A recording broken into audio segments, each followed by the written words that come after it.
So hello students, कैसे हो? मैं Nikunj sir vision e learning and vision coaching institute की ओर से आज आपको इस वीडियो लेक्चर्स के अंदर स्टैंडर्ड 12th का गो स्लो जो इलेक्ट्रोस्टैटिक टॉपिक का सेकंड चैप्टर का हमारा कंसेप्ट है, सॉरी फर्स्ट चैप्टर का हमारा कंसेप्ट है। उसके अंदर आज मैं आपको एचसी वर्मा के जो ऑब्जेक्टिव वन टाइप के एमसीक्यू है उसके सॉल्यूशंस एकदम इजी एंड प्रॉपर मेथड के जरिए आपको एक्सप्लेन करने वाला हूं। ये एमसीक्यू आपके लिए मोस्ट एमपी एमसीक्यू है फॉर जेडबल एंड यदि आप गुजरात में रहते हो तो गुजकेट के लिए। सो ज्यादा टाइम ना वेस्ट करते हुए डायरेक्टली हम स्टार्ट करते हैं इस वीडियो लेक्चर्स को। Before starting this video lectures I just request you कि प्लीज लाइक कर दीजिए इस वीडियो को और अपने फ्रेंड के साथ शेयर जरूर करिए। Okay, so let's start this chapter go slow. So the hello students, आज हम एचसी वर्मा चैप्टर 30 का गो स्लो के ऑब्जेक्टिव क्वेश्चंस हम देखेंगे। Before starting this lectures okay, मैं थोड़ा गो स्लो के बारे में आपको समझाना चाहता हूं। गो स्लो है क्या? वैसे तो आपने पढ़ा ही होगा कि अच्छे से कि गो स्लो है क्या, उसका बेसिक डेरिवेशन सब कुछ, फिर भी उसका जो बेसिक मेन फॉर्मूला है वो आपको अभी समझा रहा हूं जिससे आपको थोड़ा इजी हो जाए। यदि ये चैप्टर आपने नहीं सीखा है फर्स्ट सेकंड चैप्टर और आप कॉन्सेप्ट क्लियर नहीं है और ऑब्जेक्टिव यानी कि इस वीडियो लेक्चर पे आए हो तो मैं रिक्वेस्ट कर रहा हूं प्लीज पहले उसकी थियरिकल क्वेश्चन यानी कि इस चैप्टर्स की जो थियरी है इसके न्यूमेरिकल्स है उसके मेरे वीडियोस देखे इस चैप्टर्स के, बाद में एमसीक्यू के ऊपर आइए। क्यों? Just because it's time of waste यानी कि वेस्ट ऑफ टाइम है आपके लिए। जस्ट क्यों? क्योंकि ऑब्जेक्टिव ये जो ऑब्जेक्टिव एचसी वर्मा के वो कोई एरे गेरे ऑब्जेक्टिव नहीं है जो आप अच्छे से विदाउट प्रिपरेशन या कॉन्सेप्ट क्लियर बिना सीख सकोगे। ओके, तो गो स्लो क्या था बच्चों? वैसे आपको पता ही होगा गो स्लो क्या है। Very good. फ्लक्स की डेफिनेशन देता है हमें, फ्लक्स की डेफिनेशन देता है। फ्लक्स हमें क्या कहता है? The maximum number of field line intersect with the object okay is equals to surface integrations of electric field over the surface integrations of electric field over the surface is equals to, now the flux of any surface will be the ratio of the charge enclosed by the Gaussian surface to the permittivity। ये हमारा basic और main formula है जो formula almost आपको हर objective में काम आने वाला ही है बच्चों। कॉन्सेप्ट क्लियर कर लो, थियरी देख लो, बाद में ऑब्जेक्टिव के ऊपर आ जाओ। Let's start. हम विदाउट टाइमिंग वेस्ट करते हुए हम एमसीक्यू स्टार्ट करते हैं। तो फर्स्ट हमारा एमसीक्यू है charge Q is uniformly distributed over the large plastic plate. क्या है? यहाँ प्लास्टिक प्लेट दी हुई है, उसके ऊपर चार्ज डिस्ट्रीब्यूट हुआ है, ये पूरा चार्ज यहाँ डिस्ट्रीब्यूटेड है। ये प्लास्टिक की रोड है, प्लेट प्लास्टिक की है। Now the electric field at the point P close to the centre of the plate. अब यहाँ एक पॉइंट पी पे इलेक्ट्रिक फील्ड हमें दी है 10 volt per metre. Now if the plastic plate is replaced by copper plate, now यहां जो plastic plate है उसकी जगह हमने क्या कर दिया? कॉपर प्लेट रख दिया है। समझ लो यहां बच्चों, प्लास्टिक प्लेट थी उसकी जगह हमने कॉपर प्लेट, प्लेट वही है, सेम जियोग्राफिकल डायमेंशन यानी कि एरिया उसका सेम है, सेम टू सेम जैसी प्लास्टिक की प्लेट थी वैसे ही कॉपर की प्लेट है। Carrying the same charge is also means vote यहाँ चार्ज सेम है। तो बच्चों आपको पता है इलेक्ट्रिक फील्ड का जनरली प्लेट के लिए फॉर्मूला होता था सिग्मा अपॉन 2 एप्सिलॉन नॉट, कि जहां सिग्मा की वैल्यू होती थी Q बाई ए। यदि याद हो आपको बच्चों तो ये आपका इलेक्ट्रिक फील्ड का फॉर्मूला बना है। अब इस फॉर्मूला में आप देख सकते हो कि इलेक्ट्रिक फील्ड है वो कोई मटेरियल के ऊपर तो डिपेंडेंट है नहीं, it depends on the charge, it depends on the area. तो सेम डायमेंशन यानी कि सेम एरिया, तो एरिया सेम है, सेम चार्ज तो Q की वैल्यू भी सेम है E के फॉर्मूला में। ये तो वैसे ही 2 कांस्टेंट टर्म है। तो आप देख सकते हो यहां electric field will neither change, it does not change with material, it only change if the area and charge. यदि मैं ये दोनों में चेंजेस करूंगा तो 100% चेंज होगी। कितनी होगी? डजंट मैटर, होगी जरूर। लेकिन यहाँ तो कोई बात ही नहीं है क्योंकि चार्ज और एरिया सेम है। तो जो पहले थी electric field 10 volt per metre, अभी भी वो इतनी ही रहेगी। डेट मीन्स इस देखो हर एक एमसीक्यू आपको एक नया स्टेटमेंट देगा। यहां स्टेटमेंट आप लिख लो कि electric field does not depends on materials, it depends on the charge and dimension. Okay, next question पे ऊपर जाते हैं।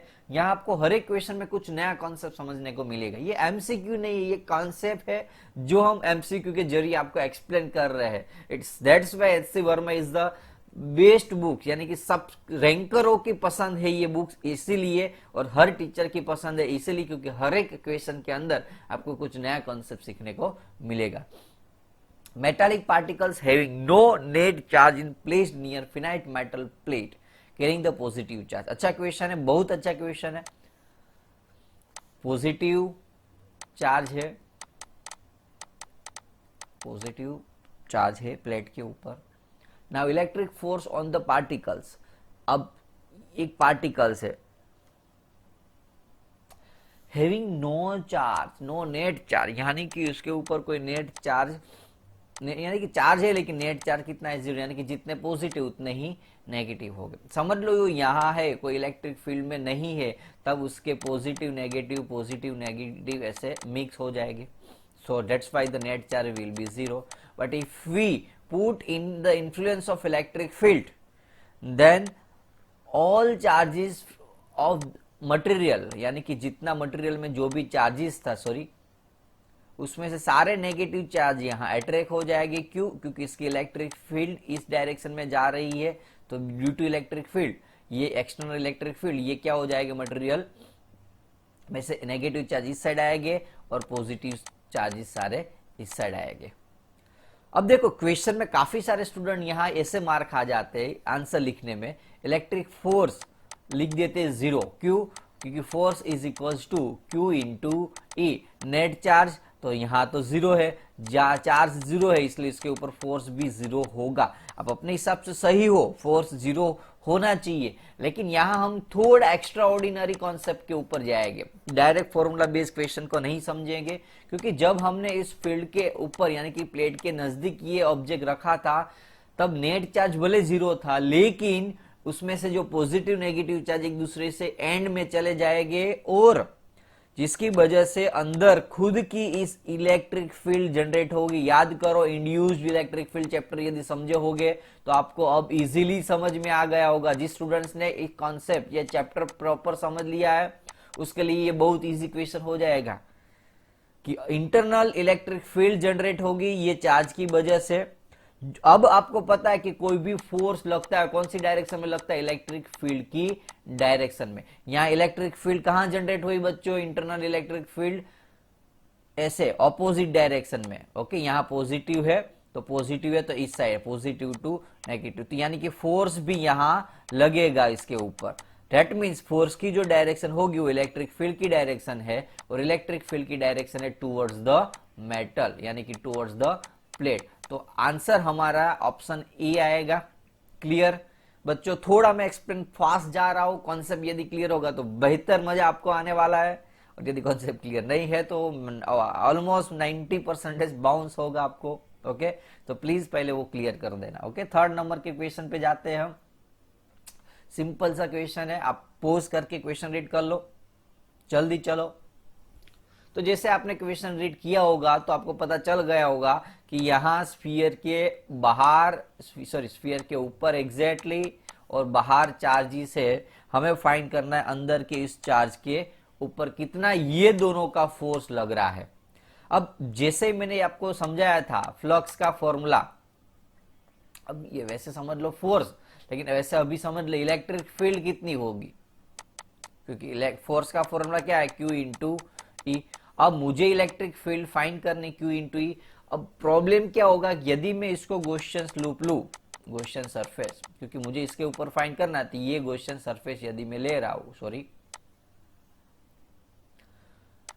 तो ये सरफेस के लिए ये दोनों चार्ज इंक्लूड नहीं होते, डेट मीन्स चार्ज यहां 0 है। ये दोनों चार्ज इस गॉसियन लूप के लिए जीरो है, डेट मीन्स ये जो चार्ज है ये अंदर के चार्ज के ऊपर कोई इफेक्ट नहीं कर पाएगा, इफेक्ट नहीं होगा, इलेक्ट्रिक फील्ड जीरो होगी, इसलिए फोर्स भी जीरो होगा। या फिर आप यदि थियरी क्लियर है तो ऐसे भी समझ सकते हो कि कोई भी स्फेरिकल सेल के अंदर electric field will be zero. Electric field यदि जीरो है, इलेक्ट्रिक फील्ड यदि जीरो है तो फोर्स भी जीरो ही होगा। तो थर्ड नंबर का हमारा आंसर मैच हो रहा है डी। ओके, फिफ्थ नंबर का क्वेश्चन आ रहा है। फोर्थ नंबर का क्वेश्चन में थोड़ा मुझे ऐसा लगा डाउटफुल क्वेश्चन, सॉरी ऐसा था, मुझे एग्जैक्टली याद नहीं, मैंने थर्ड फोर्थ क्यों स्किप किया है। आई थिंक ऐसा था क्योंकि same to same third number का जो क्वेश्चन था ना वही फोर्थ नंबर का क्वेश्चन था, इसलिए हमने स्किप किया था। ओके, एग्जैक्टली याद नहीं है बच्चों मुझे अभी भी, कोई बात नहीं। चलो फिफ्थ नंबर पे जाते हैं। Electric charge is distributed in the small volume. Electric charge is distributed in the small, इससे ये समझ लो यहाँ चार्ज डिस्ट्रीब्यूटेड है। Now the flux of the electric field through spherical shell, flux of the electric field through spherical shell is around 10 metre radius. Sorry थोड़ा बड़ा हो जाएगा, ये 10 सेंटीमीटर या 10 सेंटीमीटर का रेडियस है। अब उसके ऊपर ये जो सर्फ, आप पहले रीड कर लो क्वेश्चन, चलो पोज करके, जैसे आपने रीड किया होगा तो आपको पता चल गया होगा। The flux of electric field over the surface of radius 10 centimetre, यानी कि ये जो 10 सेंटीमीटर वाली सरफेस है उसके ऊपर इलेक्ट्रिक फ्लक्स आपको 25 दिया हुआ है, यानी कि यहाँ फ्लक्स कितना दिया हुआ है 25। Now the flux over the concentric surface over the radius 20 centimetre. मैं यहाँ से 20 सेंटीमीटर का कोई रेडियस या स्फेरिकल स्फीयर बना रहा हूं, तो मुझे इस सरफेस के ऊपर फ्लक्स कितना होगा वो फाइंड करना है। तो जैसे आपको पता होगा फ्लक्स का फॉर्मूला था sigma Q upon epsilon not, यहाँ एप्सिलॉन नॉट तो कांस्टेंट है, चार्ज देखना है। तो ये सरफेस के लिए, कौन से सरफेस के लिए, ये फर्स्ट नंबर के सरफेस के लिए चार्ज जितना इंक्लोज हो रहा था उतना ही चार्ज ये बड़े सरफेस के लिए इंक्लोज्ड हो रहा है। That means charge will B same, charge will be constant या सेम है charge. That means flux doesn't change. जो फ्लक्स इसके ऊपर लग रहा था फर्स्ट नंबर के ऊपर, इतना ही फ्लक्स सेकंड नंबर में लगेगा। तो जितना फ्लक्स लग रहा था फर्स्ट में कितना 25, तो सेकंड में भी 25 ही लगेगा। इधर यही कॉन्सेप्ट डाइजेस्ट नहीं हुआ तो मेरे पास एक दूसरा भी कॉन्सेप्ट है जो फ्लक्स की डेफिनेशन बोलता है। क्या है फ्लक्स की definition? Number of field line, flux की एग्जैक्ट डेफिनेशन थी number of field line pass through surface. देखो यहां में यदि बात करूं, बाकी की हम इधर उधर की बातें नहीं करेंगे, डायरेक्टली देखते हैं। ये सरफेस के लिए नंबर ऑफ लाइन समझ लो 1 2 3 4 5, 1 2 3 4 5 6 7 8 9 जो भी है उतनी ही नंबर ऑफ लाइन लिंक होगी इस सरफेस के। ऐसा तो नहीं है तो ऊपर जाके अटक जाएगी या बंद हो जाएगी। जो भी लाइन इस सरफेस में से पास हो रही सारी लाइन इसमें से भी पास होगी। मीन्स वो नंबर ऑफ लाइन कोई चेंजेस हो नहीं रहा, number of field line same है तो फ्लक्स भी सेम ही होगा। ये हमारा थियरिकल कॉन्सेप्ट है। और अभी जो मैंने बताया था क्यू बाय एप्सिलॉन, न्यूमेरिकल के बेस पे हमने आंसर दिया। तो एक ही आंसर आप दो कॉन्सेप्ट के जरिए आप दे सकते हो। This is called physics, this is called JEE NEET, this is called H Verma. Okay, next question पे ऊपर जाते हैं। अच्छा क्वेश्चन है 6 नंबर का। थोड़ा आपको दिमाग लगाना होगा, आपका दिमाग ओपन रखना होगा। दूसरी चीज ये है कि आपको इमेजिनेशंस करना है। थोड़ा पॉसिबल नहीं है ऐसे लेक्चर्स के अंदर, क्योंकि लाइव होता तो मैं आपको एकदम प्रैक्टिकली समझाता कि कैसे रोड अंदर घुस रहा है और कैसे बाहर निकल रहा है। लेकिन आपको यहाँ क्वेश्चंस, वीडियो को पोस्ट करके पहले क्वेश्चन समझ लो, क्वेश्चन समझने के बाद आपको उस इमेजिनेशन करना है। चलो क्वेश्चन समझो। तो आपने देखा होगा क्वेश्चन में क्या कहना चाहता है कि यहाँ कुछ सिचुएशन दी हुई है, उसमें कुछ मूवमेंट हो रहा है और वो मूवमेंट के हिसाब से उसका जो ग्राफ है वो दिया हुआ है। और ग्राफ में 4 ऑप्शन दिए हुए A, B, C and D। तो उसमें कौन सा ग्राफ सही है वो आपको बताना है।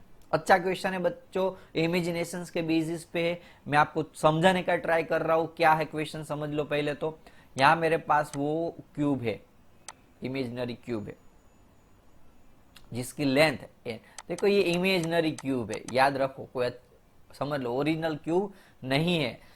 अब क्या करना है, मेरे पास एल लेंथ का रोड है, अभी मैं सिंपल सा रोड बनाता हूं जिसकी लेंथ है एल। अब क्या होगा, वो ऐसे मूव हो रहा है लेफ्ट साइड, जैसे जैसे जैसे मूव होगा वही रोड कि ये जो क्यूब है उसके साथ मैक्सिमम लिंकिंग होगी, और maximum flux electric field link होगी तो फ्लक्स भी क्या होगा, इंक्रीज होगा, क्योंकि नंबर ऑफ लाइन इंक्रीज होगी तो फ्लक्स इंक्रीज होता है।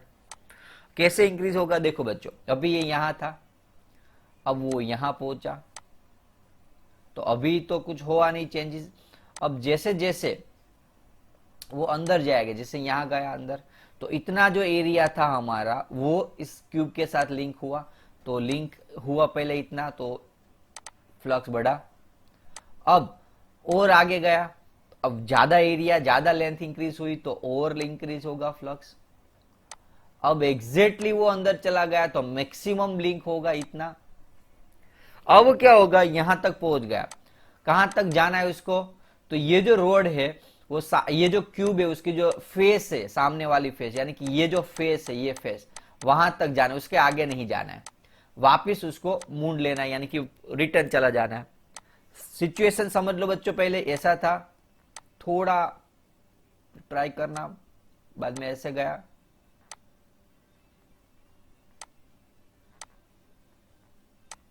बाद में और आगे गया, बाद में और आगे गया। अब आगे जाने के बाद जैसे जैसे ज्यादा एरिया कवर होता जाएगा ऐसे ऐसे फ्लक्स की वैल्यू क्या होती जाएगी, इंक्रीज होगी। अब जैसे ही वो इस फेस पे टच करेगा, जैसे वो इस फेस पे टच करेगा, बाद में आगे तो जा नहीं सकते, तो जब एरिया आना था, फ्लक्स इंक्रीज होना था, उतना हो गया, अब इंक्रीज होगा नहीं। अब जैसे ही यहां रहेगा तब तक फ्लक्स कांस्टेंट हो जाएगा। अब रिटर्न जाएगा तो एरिया कम होना स्टार्ट हुआ, देखो पहले इतना एरिया था, बाद में इतना ही एरिया, तो बाद में 0 हुआ, तो बाद में धीरे धीरे धीरे क्या होगा, फ्लक्स डिक्रीज होना स्टार्ट हो जाएगा। तो आप जैसे ही देख सकते हो कि डी नंबर का ग्राफ है हमारा, वो परफेक्टली मैच होता है, क्योंकि जैसे जैसे अंदर जाएगा फ्लक्स ऐसे ऐसे इंक्रीज होता जाएगा, जैसे वो फेस पे टच करेगा थोड़े टाइम के लिए वो कांस्टेंट हो जाएगा और वापस रिटर्न आएगा तो फ्लक्स की वैल्यू डिक्रीज होती जाएगी। तो डी हमारा परफेक्ट आंसर है। आई होप आप समझ चुके हो बच्चों। 7th number, charge Q is placed at the center of open end of the cylindrical vessel. The flux of the electric field through the surface of the vessel is। आपको क्या करना है बच्चों, हमारे पास एक प्रॉब्लम क्या है पता है, मेन चीज तो ये जो मटेरियल यानी कि जो वेसल है वो ओपन मटेरियल है। अब हमने जो गोस्ट लो सीखा था उसमें आपको याद हो तो क्लोज्ड सरफेस चाहिए, जो हमारा गॉसियन सरफेस होगा क्लोज होना चाहिए, and it is symmetrical, close भी होना चाहिए और सिमेट्रिकल। देखो बच्चों, आपने यदि कॉन्सेप्ट क्लियर नहीं किया हुआ है तो पहले वो करो। गोस लॉ के अंदर मैंने सम इंपोर्टेंट पॉइंट लिखवाए थे, इसके अंदर यदि लेक्चर्स में आप देखोगे तो आपको पता है कि ग्लोस लॉ में एक तो वो क्लोज्ड सरफेस के लिए सही है और सिमेट्रिकल सरफेस होना चाहिए इजी कैलकुलेशन में, ना ही यहाँ क्लोज है नहीं यहाँ वो सिमेट्रिकल है। अब हम क्या करेंगे, अब हम यदि आप समझ लो कि इतना ही जितना नीचे उतना ही यदि एरिया ऊपर खींच लेंगे और एक इमेजिनरी सिलेंडर जनरेट करेंगे, ये एक्चुअली है सिलेंडर, तो अब ये परफेक्टली मैच है। यदि हम उसको पूरा का पूरा गॉसियन सरफेस ले ले तो उसके अंदर चार्ज कितना इंक्लोज हो रहा है Q, तो उसका फ्लक्स कितना होगा बच्चों, Q by epsilon not. Clear. अब ये जो फ्लक्स मिला वो होल सिलेंडर का मिला, पूरा सिलेंडर था उसका। एक्चुअली हमें तो आधा ही दिया, यानी कि एक्चुअली ऊपर वाला जो पोर्शन तो है ही नहीं, वो तो हमने इमेजिनरी कैलकुलेशन किया था, तो आधा फ्लक्स कट गया। तो एक्चुअली जो नेट फ्लक्स हमारे इस एरिया यानी कि ये जो हमारा कंटेनर है, वेसल है, उसके लिए एक्चुअली फ्लक्स आधा हो जाएगा। जो होल सिलेंडर था अब वो हमारा आधा सिलेंडर है तो फ्लक्स भी आधा होगा, तो फ्लक्स आधा है तो फ्लक्स का फॉर्मूला था Q अपॉन एप्सिलॉन नॉट और नीचे यहाँ 2 था तो Q/2 एप्सिलॉन नॉट। समझ में आ रहा है बच्चों? पक्का? कोई डाउट? फ्लक्स की वैल्यू हमने Q/एप्सिलॉन नॉट डाली, सॉरी, और नीचे 2 था तो हमारा Q/2 एप्सिलॉन नॉट आंसर आ रहा है। तो देखो कौन सा आंसर मैच हो रहा है, तो सी नंबर का आंसर यहां हमारे परफेक्ट मैच हो रहा है। क्लियर? तो बस 7 क्वेश्चन थे गोस लॉ के टॉपिक्स के अंदर। आप अपने हिसाब से खूब प्रैक्टिस करो, जितना ज्यादा एमसीक्यू सोल्व कर पाओ उतना आपके लिए बेहतर ही है। ओके, सो तो बच्चों कैसा लगा लेक्चर्स? प्लीज मुझे कमेंट बॉक्स के अंदर डाल दीजिए आपके कमेंट्स कि कैसा लगा आपका ये वीडियो लेक्चर्स। प्लीज इस वीडियो को लाइक कर दीजिए, अपने फ्रेंड के साथ शेयर करिए और सब्सक्राइब करिए हमारी विजन ई लर्निंग चैनल को, जिसके लिए आपको maximum to maximum important and IMP questions के वीडियो लेक्चर्स मिलते रहेगी, उसकी नोटिफिकेशंस मिलती रहेगी। यदि आपको कोई भी डाउट डिफिकल्टी है तो इस नंबर पे आप कॉल कर सकते हो। मेरा नंबर है 9157146074। Vision coaching institute Nikol Ahmedabad की ओर से मैं निकुंज सर आपको शुक्रिया अदा करता हूं for watching this video. Thank you very much for watching this video. Thanks a lot. Be take care and be safe. Okay bye, take care.